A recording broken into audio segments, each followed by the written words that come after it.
السلام عليكم ورحمة الله وبركاته. ازيكم عاملين ايه؟ النهاردة بقى عاملين سندوتشات يا جماعة تطلع ترند والله.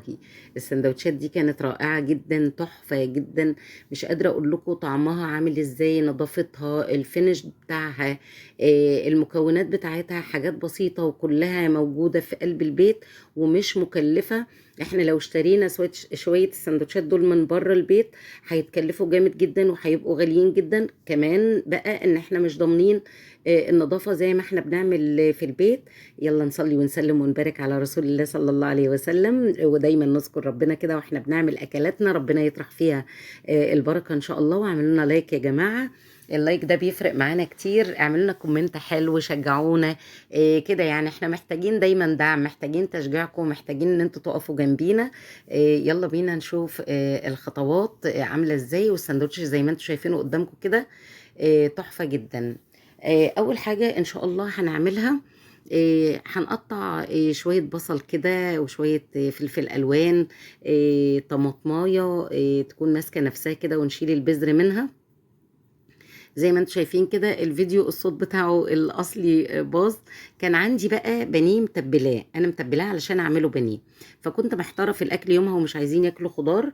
خدت منه جزء كده اقل من نص كيلو وعملته سلايز، وقطعت الخضار اللي انتوا شايفينه، اللي انا قلت لكم عليه، بصل وفلفل الوان وطماطم. روح الشاورما يا جماعه، التوم لازم يكون في توم في الشاورما. بس في تكات كتير هتدينا الطعم الجميل اللي انتوا عارفينه بتجيبوه من بره. وكمان بتبقوا الحاجة في البيت بتكون اكتر وانضف واحلى اكيد بكتير.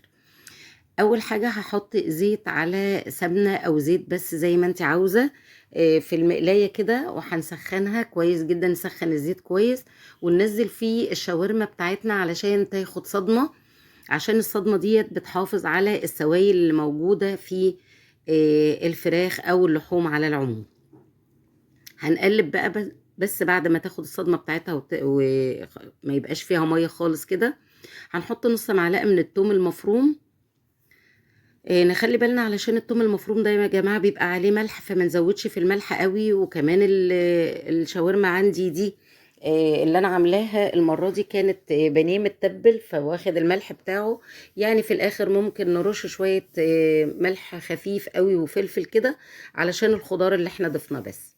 هنحط البصلاية اول حاجة، لان البصلاية بتاخد سوى اكتر من باقي الخضار.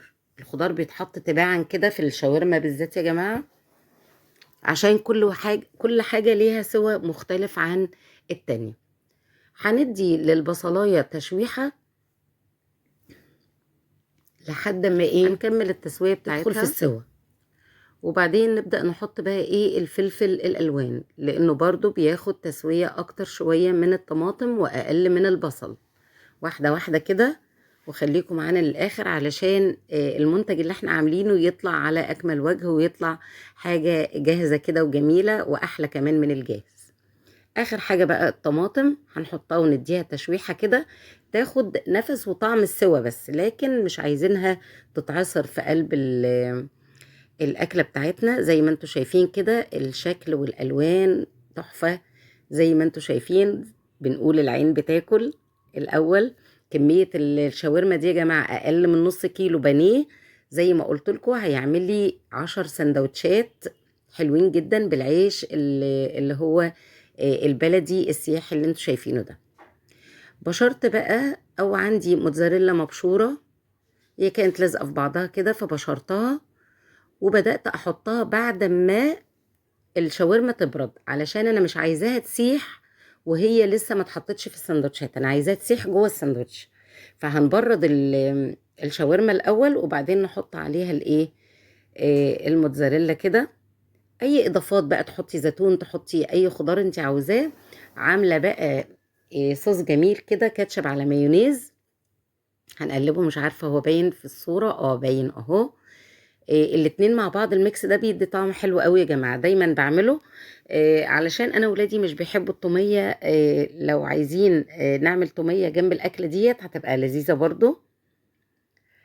هنبدأ بقى نجيب العيش مدخلينه في بعضه كده، وهنعمله سندوتشات. الجبنة يا دوب يعني الشاورما كانت دافية شوية فبدأت تسيح، لكن ما ساحتش سيحان كامل، هتسيح بقى في الساندوتش واحنا بنحطه على الجريلا. هنعمل السندوتشات ممكن لو حد مش بيحب ان هو يسخن العيش على الجريلا كده ويقرمشه، ممكن تتاكل كده بالصوص اللي احنا عاملينه، برضو طعمها كان رائع قوي. كمان في جزء مش بيحبها متطشطشه كده، اي اوبشن بقى عايزينه، اي خيار اختلاف، اي حاجه طعم حلو قوي. بحيث انه الامكانيات المتاحه انا اشتغلت بيها بصراحه اهو. هوريه لكم بقى بس لما كان يتحمص على حلو النار قوي. كمان نكمل بقى السندوتشات كلها ونكمل بقى السندوتشات بتاعتنا. طشطشناها على النار، معروفه بقى حكايه الطشطشه دي على الجريلا زي ما انتم شايفين كده. التقديم برضو، الطريقه، الشكل العام، حسسوهم ان انتوا جايبين السندوتشات دي من بره. لو ما شافوكوش وانتوا بتعملوا وقلت لهم احنا جايبينها جاهزه من بره هيصدقوكم. طعمها رائع والله. انا دوقت اللي كانت بتصور لي، بنتي اللي كانت بتصور قالت طعمه حلو قوي، بس للاسف الصوت اتلغى. وحفيدي كمان الصغنون داق منها وقال تحفه. انا بقول لكم الطريقه اللي هو قال بيها بالظبط. يا جماعه واعملوا سندوتشات لاولادكم في البيت، جربوا كل حاجه واعملوا كل حاجه في البيت. ايديكم احلى وانضف جدا جدا وارخص كمان احنا بنعمل حاجه اكتر، وطعمها جميل والله يا جماعه. جربوها ان شاء الله هتدمنوا الحاجات ديت وهتحبوا. عاوزه اقول لكم ان هم مش صابرين يا جماعه لحد ما اكمل بقيه السندوتشات احسن ما احنا بنعمل كده. جربوها واعملوها واعملوا لنا لايك وشير ارجوكم، ما تنسوش اللايك. اعملوا لنا لايك بقى، ما تنسوناش شكرا ليكم والسلام عليكم ورحمه الله وبركاته.